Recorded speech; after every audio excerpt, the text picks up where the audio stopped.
Hey man, say man, if you not following me on all my social medias right now, what the fuck is you doing, man? Follow me on all my social medias right now, and if you don't, I'm gonna come to your house and I'm gonna take everything up in your fridge, man. YouTube. It's siahh3k, and we back with another reaction video. Literally every day, cause this shit effortless. But today we got boom. There may never be another GOAT by Jimmy High Roller. First of all, shout out to Jimmy High Roller. Second of all, we all know that the GOAT is Michael Jordan. You know, LeBron's like, bro, I ain't gonna lie though, man. If LeBron win another chip with a different team, because he finna lead the Lakers, there's no questioning. But we just got to see. Let's check it out. The Knicks are finally NBA champions once again. A ring is a ring, but intuitively, we as fans know that not all rings hold the same value. I ask this question because 2 weeks ago, the New York Knicks did what many doubted they could, and they didn't just win the NBA Finals, they completely dominated in the finals on their way to their first championship in over half a century. And while fans celebrated and the city of New York rejoiced in their rise back to glory, there was one reaction to their success and the culture of winning in the NBA that made headlines. I like to know that greatness is validated. How do we know that any of the last 8 champions are actually validated because they have not done it again? Giannis is itching to get out. Boston is thinking about trading Jaylen Brown. They don't believe and in it's crazy. They just traded Jaylen Brown. Championship in LA was not enough. So why would it be enough for us? Validate is the Larry O'Brien that I put on that shelf and it stays there forever. That's the validation. The Laker thing. Oh, you mean participation trophy then? I'm sorry, Larry O'Brien is a participation trophy? If everybody gets one. Yes, you heard that correctly. Could you oh use my up God, to $800? come on, man. The video Find just it at started, bro. Come on, up to $800 is waiting for you. The pinnacle of the sport, the ultimate goal every basketball player sets to achieve from the first time they ever lace up, is nothing but a participation trophy. This, my friends, is a symptom of ring culture. When nothing matters but hoisting the trophy at the end of the season, and even that is invalid if you've only done it once. But ring culture fails to address one key thing. Not all rings are created equal. Dirk Nowitzki has one ring, but it was arguably the most difficult championship won in modern NBA history. It is, bro. It is. Dirk Nowitzki ring is like it's levels, bro. It's levels. To such high regard, it might as well be 2 rings. But then there's Kevin Durant, who actually does have 2 rings, but he had to join an already polished, record-breaking Warriors team to get them. Dirk's 1 is almost universally regarded as greater than Durant's 2. And the same logic can be applied in different circumstances, even across eras. Which player is greater? The guy with 11 rings or the guy with 6? Probably the player who has 11, right?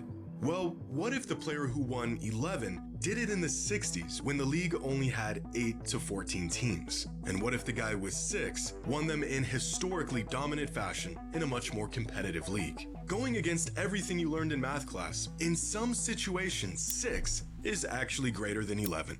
But can this same exact logic be applied to today's league? If the evolution of the league makes it clear that Jordan's 6 is greater or at least equivalent to Russell's 11, then what is the equivalent to Jordan's 6 rings in today's NBA? 2 rings? 3? It sounds like a crazy concept at first. The idea of 2 or 3 rings vaulting a player into the same conversation as players who dominated an entire generation of basketball. But the further we get into this era of parity in the NBA, the more this idea feels like a reality. So how much is a championship actually worth?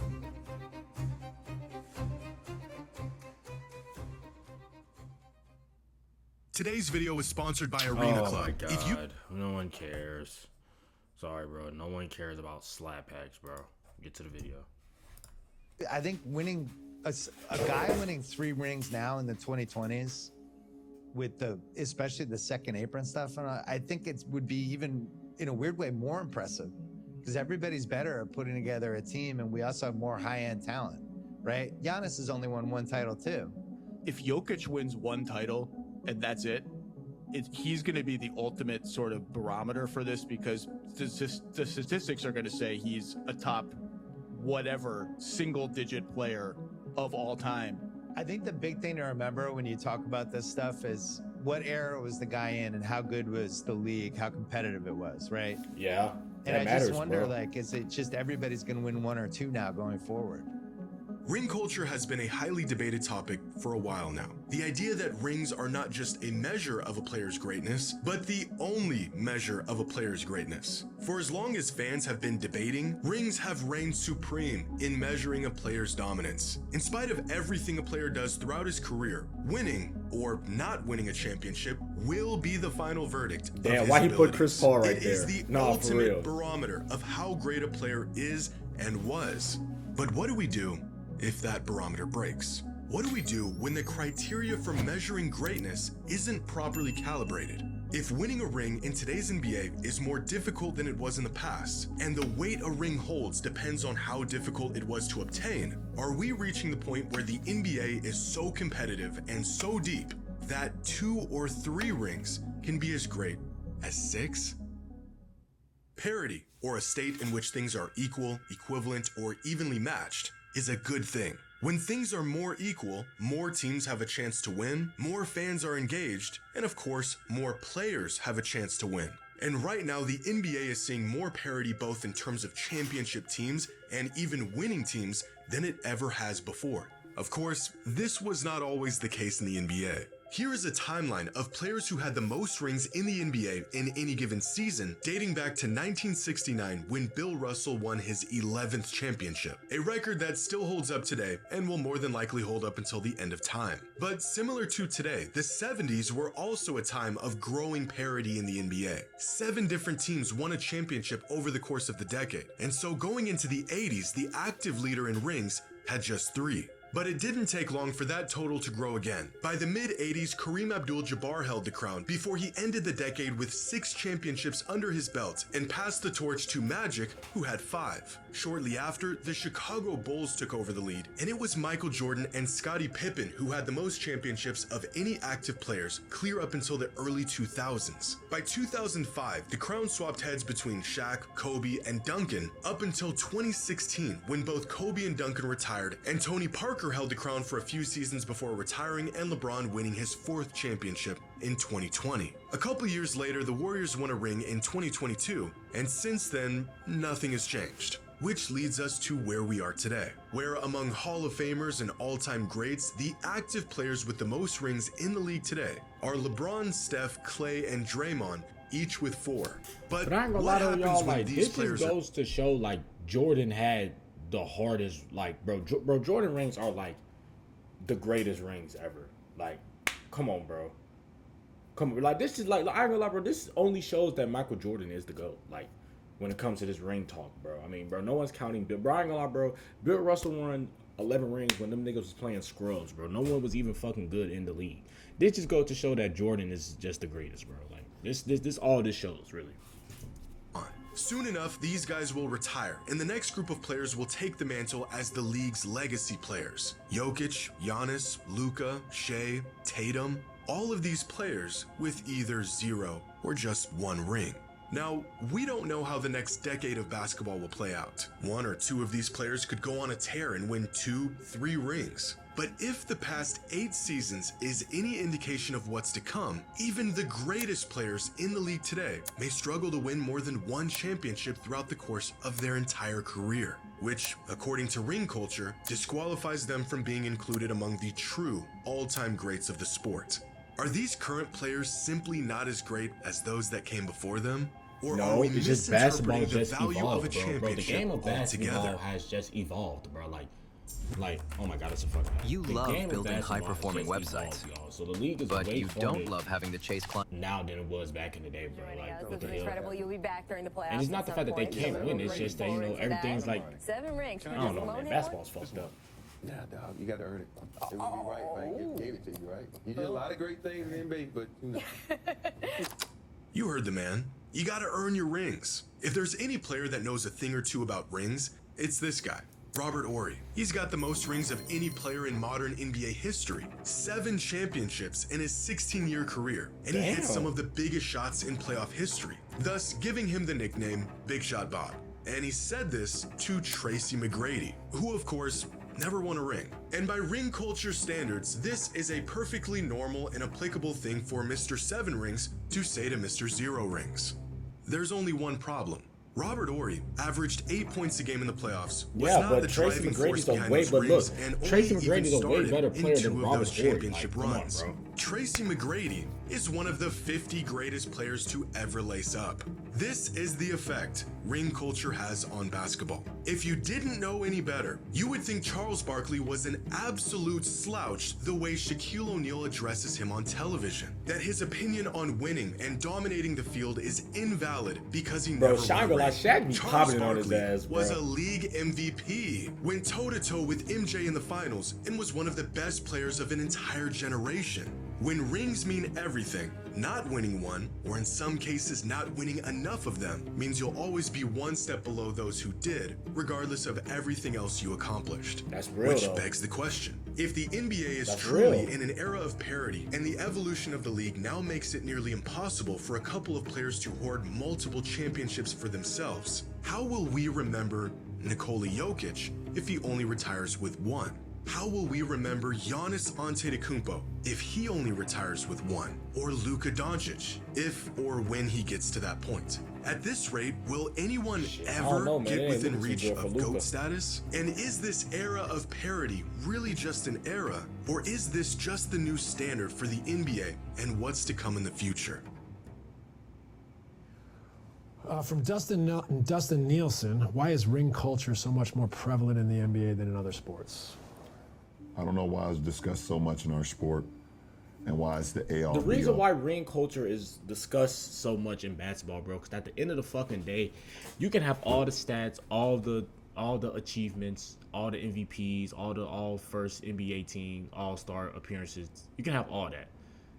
But if you're not a fucking winner, it doesn't matter. You can have all that other shit is good. You accomplished enough, but you haven't won. You haven't reached that level of having a ring, and you won an NBA championship, bro. That's you can't even be mad at that. Like I think that's very fair. You know, that's why ring culture is discussed so much. Because at the end of the day, only thing that matters is winning. You have to be a fucking winner, and that's not even just with just basketball. That's just in life. You just gotta be a fucking winner. That's why. Of everything, like, okay, or if you won one, then you Not can't enough. be in the same conversation with this person. It's like, But that's a great point, because what you're saying is, like, no matter what you have, you need more. No matter what. Right. No matter what. It never ends. yeah, a ring is a team accomplishment. Right.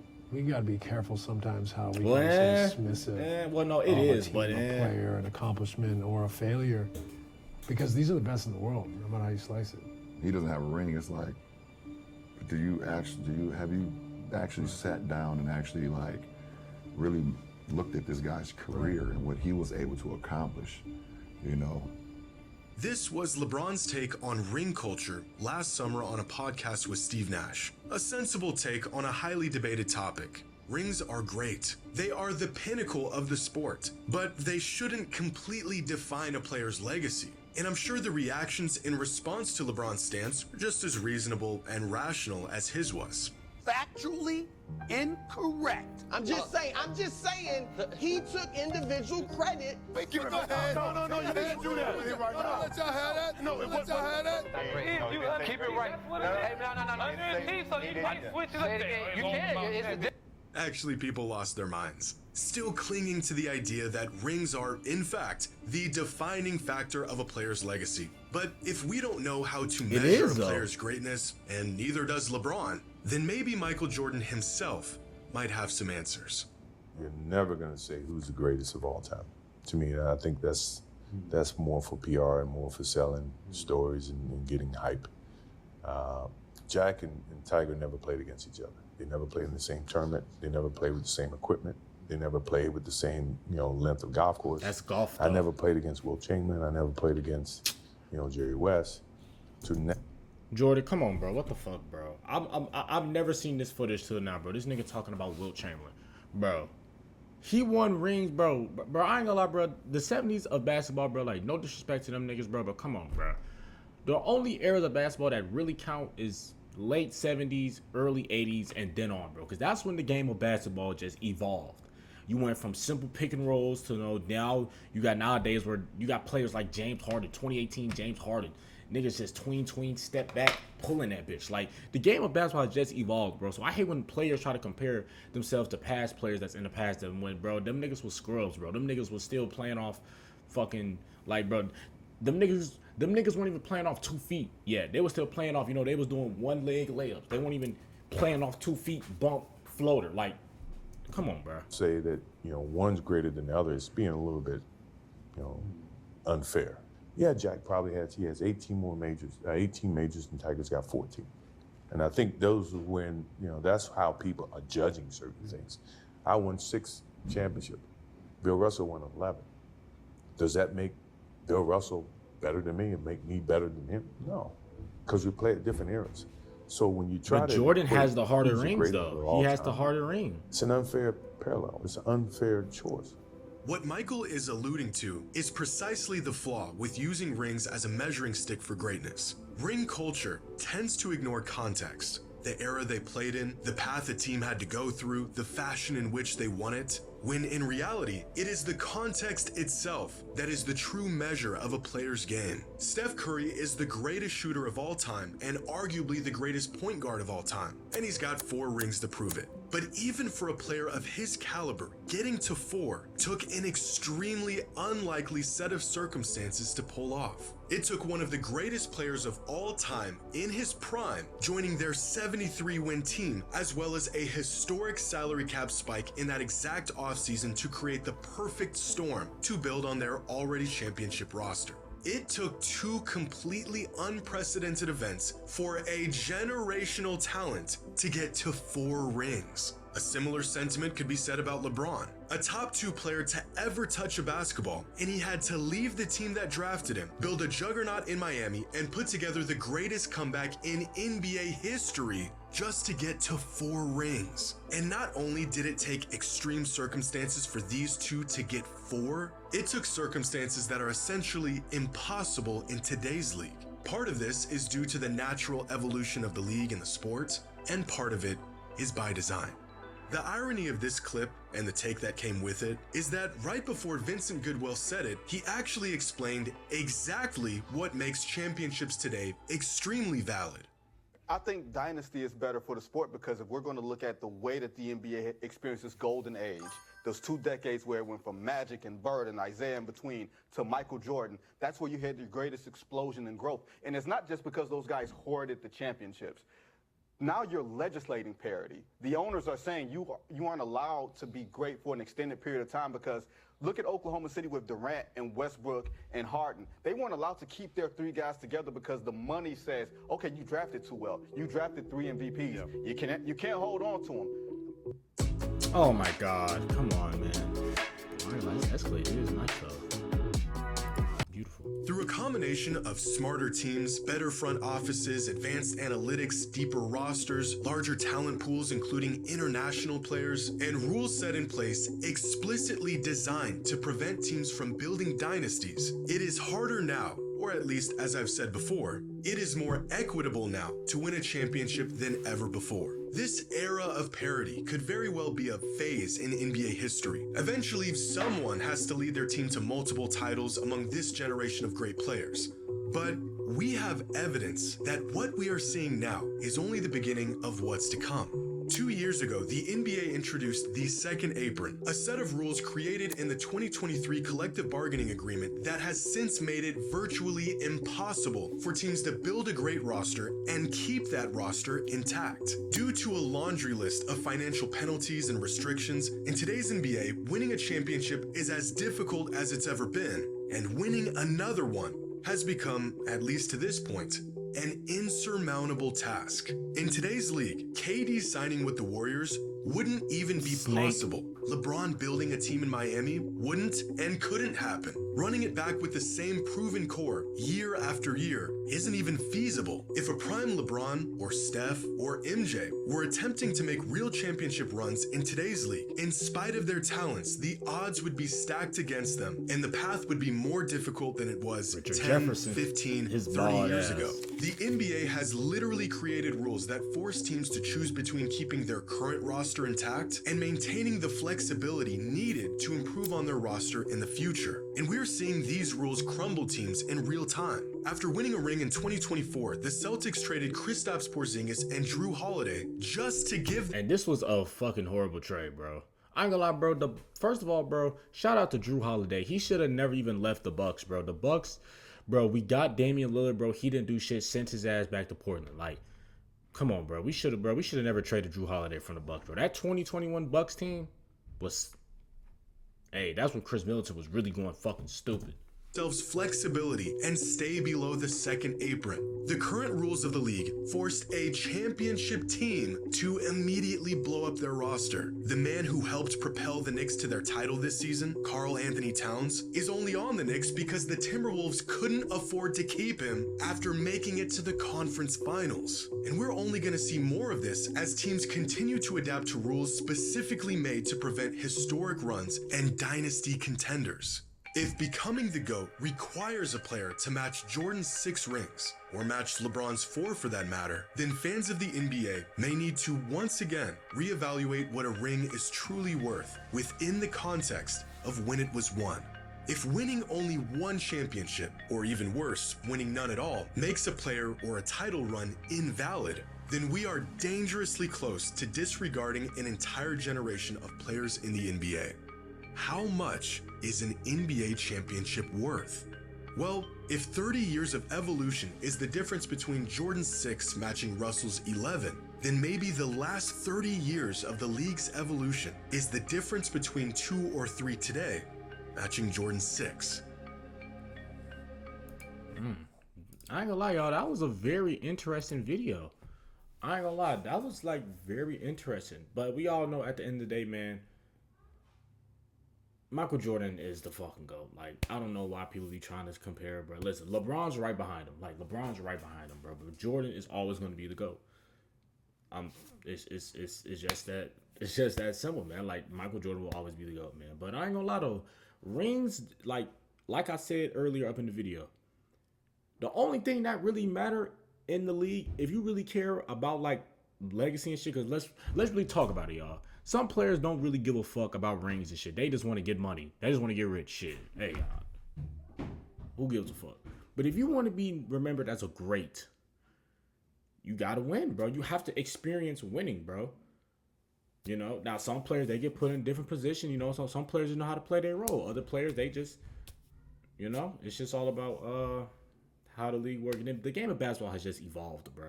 It's just evolved. Like, we can't, it's hard to compare. I don't know, man. But we all know Michael Jordan is the GOAT, man. Make sure you like, comment, and subscribe, man. Follow me up on all my socials, man. The links will be up in the description. siahh3k out. Y'all do.